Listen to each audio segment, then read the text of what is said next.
friends, I'm Julieta Pigaro from the Philippines, northern part of the Philippines, and I'm working in the garment manufacturing. And I started my story when I didn't meet and know Jesus yet in my life. What I thought before is I heard a lot about Jesus already as I am engaged in my religion, and I'm doing a lot of memorizing the rosary, and I'm the one who actually leader of procession, and every day we're having a 6 o'clock rosary as my house near to the church. And oftentimes I also part of the religion schools and activities choir in the church. So what I thought and I know is I already met Jesus long time ago. Since then I traveled to Manila, and I sell a lot of rice of my father, knowing and want to experiencing life in Manila, whereas I stay near the mountain, near the river, which is for me at the very young age, I don't like to experience that kind of life. And since then, one of my friends gave me a small book, and when I found out that is the New Testament, and then the first time I read that book, only I realized that having a relationship with Jesus Christ is different when the life that I have before. Which is, before I met Jesus, I have a lot of struggle because I oftentimes looking for attention from my parents, as I'm the eldest daughter of the family and the responsibility is too high.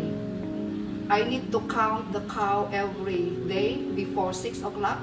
How many cow is it complete? The color of the cow, I need to memorize it. We have more than 10 carabaos and maybe more than 10 to 20 pigs, including the piglets. We have the goat, duck, turkey, and geese, also including the color of the chicken. On the time, I really think that the responsibility is too high for me at the age of 6 years old. But I didn't know that's the starting of my training and my journey and where I am today. So when I met Jesus, I realized that having a life in Jesus is too different. I realized how my father, our parents love me so much that they train me so much who I am in the future. And since I study in Manila alone, it's not an easy, it's a tough, whereas I need to work and study alone, where my parents thinking I work as a nanny only, unknowingly I study at night. And when I back and give my certificates or diploma to my father, he cry a lot, thinking that how tough the daughter it is. But I really look at my father as I see he's the toughest. When I was young, I thought he was Jesus Christ. He know all the parable in the Bible. I heard all about the parable already, about the sparrow, about the prodigal son, about the rice, about the apple and everything. So I'm thinking my father is one of my idol when I was young. But I hate him also because he was too strict. He don't know how to talk. He has the stick only. He just beat you and you just think what mistake you have done. That's how we train. We're like in the military.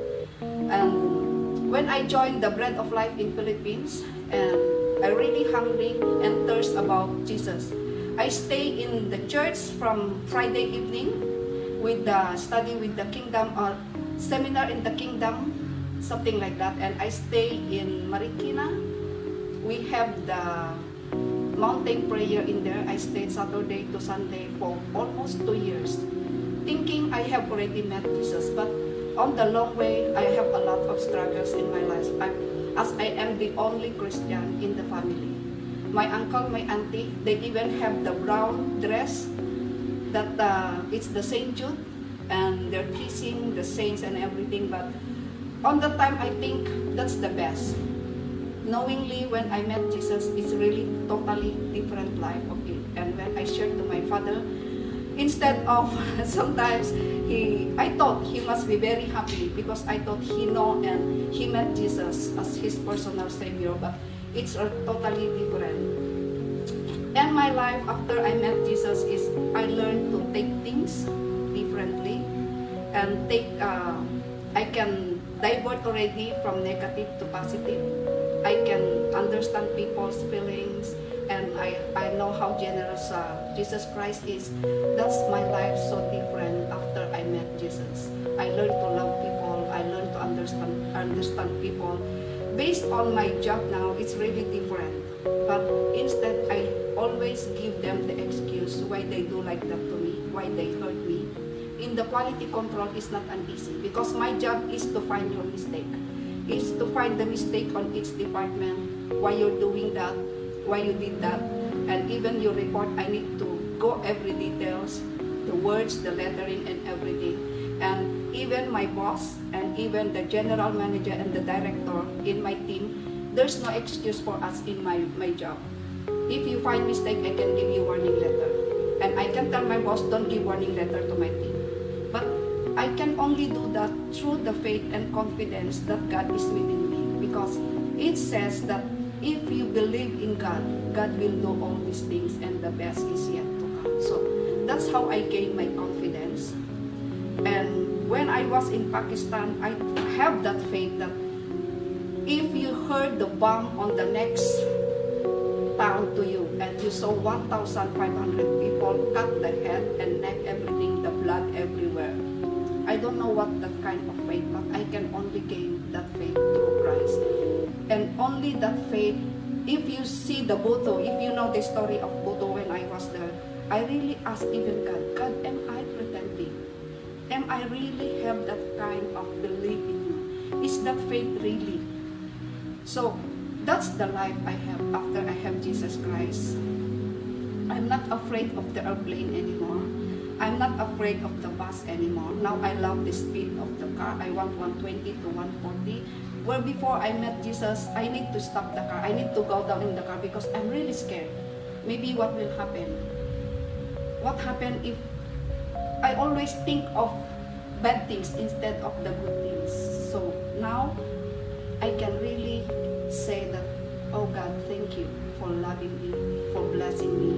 Now, everything in my life, I don't count the bad things. A lot of things happen in my life, but I always say, God, if you put me in this time, this is the life that you put me here. I know you guide me, you never let me, you never forsake me.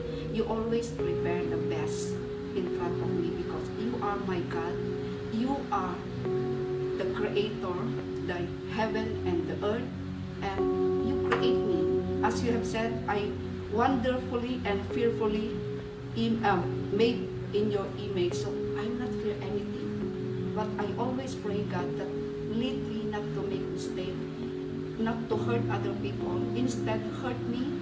But I always pray that God teach me not to hurt people, teach me to understand them more, teach me to be a blessing to so many people. That's now my heart and really my cry heart out how to help all of them. So thank you guys. Hope my simple testimony will touch some souls in any way. And one of my cry out is to win more souls